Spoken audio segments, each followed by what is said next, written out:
निश्चय आता है कि सत्य कहने का निश्चय होता है हृदय में, किंतु मुख से सत्य निकल नहीं पाता। कोई भय मन को घेर लेता है। किसी घटना अथवा प्रसंग के बारे में बात करना या फिर स्वयं से कोई भूल हो जाए उसके बारे में कुछ बोलना, क्या ये सत्य है? नहीं, ये तो केवल तथ्य है। अर्थात जैसा हुआ था वैसा केवल बोल देना सामान्य सी बात। किंतु कभी कभी उस तथ्य को बोलते हुए भी भय लगता है। कदाचित किसी दूसरे की भावनाओं का विचार आता है मन, दूसरे को दुख होगा ये भय भी शब्दों को रोकता है। तो ये सत्य क्या है? क्या हमने कभी विचार किया है? जब भय रहते हुए भी कोई तथ्य बोलता है तो वो सत्य कहलाता है। वास्तव में सत्य कुछ और नहीं, केवल निर्भयता का दूसरा नाम है। और निर्भय होने का कोई समय नहीं होता, क्योंकि निर्भयता आत्मा का स्वभाव है। अर्थात क्या प्रत्येक क्षण सत्य बोलने का क्षण नहीं होता?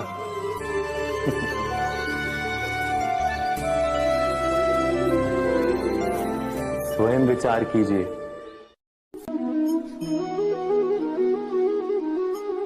श्रेष्ठता का क्या अर्थ है?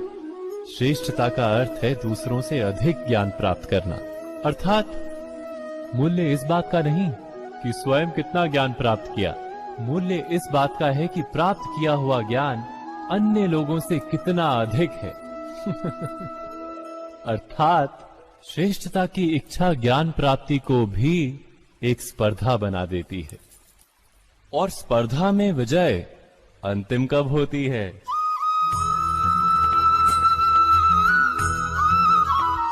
कुछ समय के लिए तो श्रेष्ठ बना जा सकता है, किंतु सदा के लिए कोई श्रेष्ठ नहीं रह पाता। फिर वही असंतोष, पीड़ा और संघर्ष जन्म लेता है। किंतु श्रेष्ठ बनने के बदले यदि उत्तम बनने का प्रयत्न करें तो क्या होगा? उत्तम का अर्थ है कि जितना प्राप्त करने योग्य है वो सब प्राप्त करना, किसी से अधिक पाने की इच्छा से नहीं, मात्र आत्मा की तृप्ति हेतु कुछ प्राप्त करना। उत्तम के मार्ग पर किसी अन्य से स्पर्धा नहीं होती, स्वयं अपने आप से स्पर्धा होती है। अर्थात उत्तम बनने का प्रयत्न करने वाले को देर अबेर सारा ज्ञान प्राप्त हो जाता है, बिना प्रयत्न के ही वो श्रेष्ठ बन जाता है। किंतु जो श्रेष्ठ बनने का प्रयत्न करता है वो श्रेष्ठ बने या ना बने, उत्तम कभी नहीं बन पाता।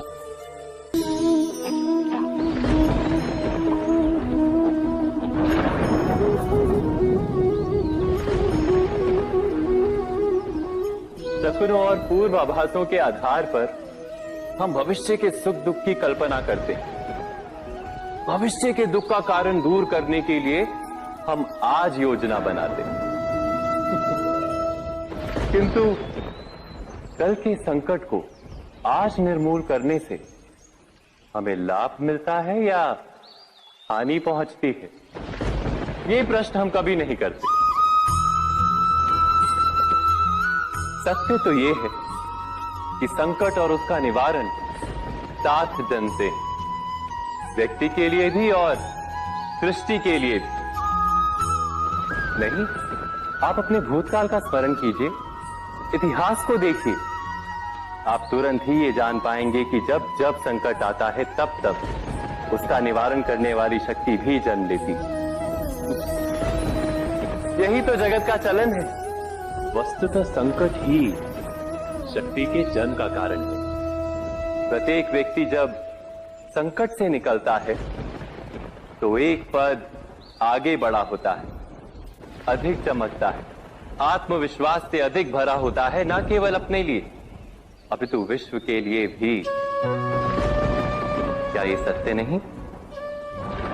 वास्तव में संकट का जन्म है एक अवसर का जन्म।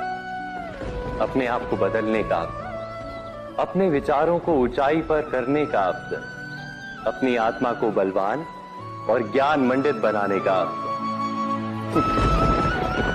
जो ये कर पाता है उसे कोई संकट नहीं होता, किंतु जो ये नहीं कर पाता